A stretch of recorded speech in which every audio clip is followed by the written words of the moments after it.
ప్రభుత్వ భూములే కాదు, కోర్టు కేసులో ఉన్న భూమి కూడా మాయం. ఇది ఓ సినిమా కథ కాదు, డోన్ మండలంలోని వాస్తవిక చిత్రం. రైతులు తమ భూముల మీదే జీవితం. కానీ అదే భూమిని ఓ అధికారిక సర్వేయర్ ఆన్లైన్లో వేరే వ్యక్తి పేరిట మీద మారిస్తే ఇది జరిగిందని చెబుతున్నారు నంద్యాల జిల్లా డోన్ మండలం గ్రామాల రైతులు. డోన్ మండల సర్వేయర్ జగదీష్ అనుకున్నాడు, రైతుల భూములే కాదు, కోర్టు కేసులో ఉన్న భూములను కూడా మాయం చేయవచ్చని. ఈయన వ్యవహార శైలి చూస్తుంటే రైతులు బాగుండాలని కాదు, రియల్ ఎస్టేట్ వాళ్ళు బాగుండాలనే ధ్యేయం మాత్రమే కనిపిస్తుంది. అసలేం జరిగిందంటే రైతుల భూమిని ఆన్లైన్ అడంగంలో తారుమారు చేసి మరొకరి పేరుపై మార్చేశాడు. అసలు అది కోర్టు కేసులో ఉన్న భూమి. అయినా ఈ సర్వేయర్ జగదీష్ అడ్డదిడ్డంగా డిజిటల్ రికార్డుల్లో మార్పులు చేశాడని రైతు ఆరోపిస్తున్నాడు. రైతులు ఈ అన్యాయాన్ని జిల్లా సర్వేయర్ కు ఫిర్యాదు చేయగా గురువారం రోజున వారికి వివరణ కోరుతూ పిలుపు వచ్చింది. ఈ సమయంలో రైతులు తమ బాధను నేరుగా వివరించారు. సర్వేయర్ జగదీష్ చేసిన అక్రమాలను అర్జీ రూపంలో సమర్పించారు. కానీ ఇక్కడ ఆశ్చర్యకరమైన విషయం ఏంటంటే జగదీష్ మొదట డిప్యుటేషన్ మీద ఈ మండలానికి వచ్చాడు. రైతుల భూములు సర్వే చేయాలంటే లంచం ఇవ్వాలని ఒత్తిడి పెడుతుండేవాడు.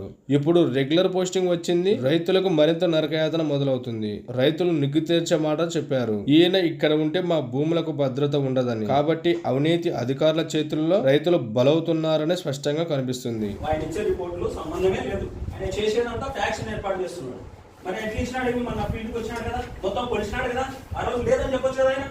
అంటే ఎంతమంది నాశనం చేయాలనుకుంటాడు? తప్పుడు కుదరు కూసే ఇటుకు వచ్చినావు నువ్వు. కాదు భూమి అనువుండే అనువులోనే నువ్వు భూమి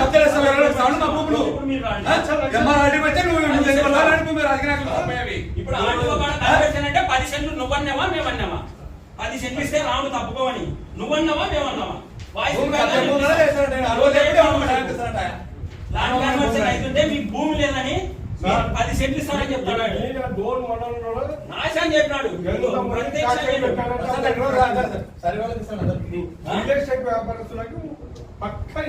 ఉదయకిరానికి ఎటువంటి డాక్యుమెంట్ లేదు సార్.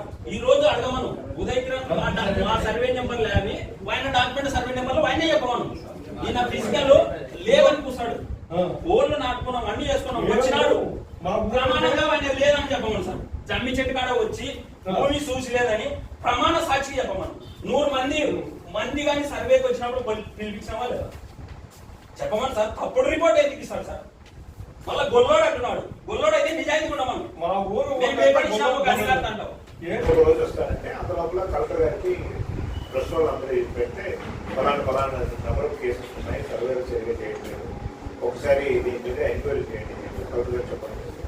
కొన్ని ఎంక్వైరీ కోసము కలెక్టర్ గారు ఏమైందంటే కొంత సమస్యలు ఉన్నాయి. రాముడు ప్లస్ యువరాజు ఇతరులు ఒక అర్జీ మీద కొన్ని సమస్యలు ఉన్నాయి.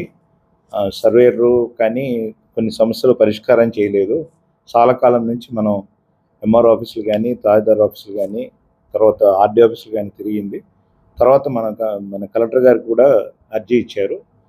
అర్జీ ఒక 2-3 సంవత్సరాల నుంచి మనకి తిరుగుతున్నా కానీ సమస్య పరిష్కారం కాలేదని దాని మీద కలెక్టర్ గారు ఏమంటే ఈ అన్ని విషయాల మీద కన్సర్న్ ఆఫీసర్ దగ్గర కానీ అప్లికెంట్ని పిలిపించి ఆ సమస్యలను పరిష్కారం చేయాలి.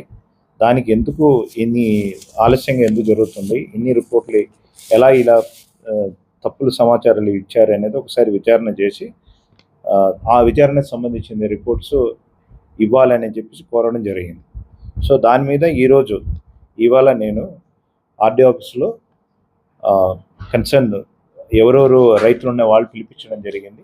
పిలిపించిన తర్వాత వాళ్ళ సమస్యలు విని తర్వాత దానికి సంబంధించి అధికారులు ఎవరెవరు ఉన్నారు అంటే సర్వేయర్లు చాలా రోజుల నుంచి పనిచేస్తున్నారు, మాకు సమస్య పరిష్కారం చేయట్లేదు, ఆ సమస్య తప్పులు సమాచారాలు ఇచ్చారనే దాని మీద విచారణ జరుగుతూ ఉంది.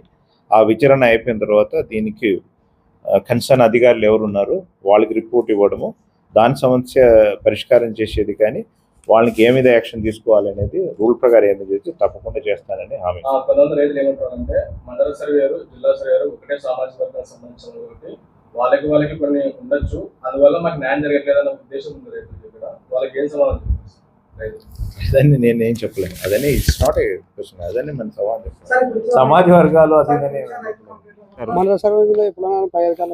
చాలా సార్లు కంప్లైంట్ ఇచ్చాయి. ఇదే స్పందనలు చాలా కంప్లైంట్లు పెట్టాను, ఏం రెస్పాన్స్ లేదు.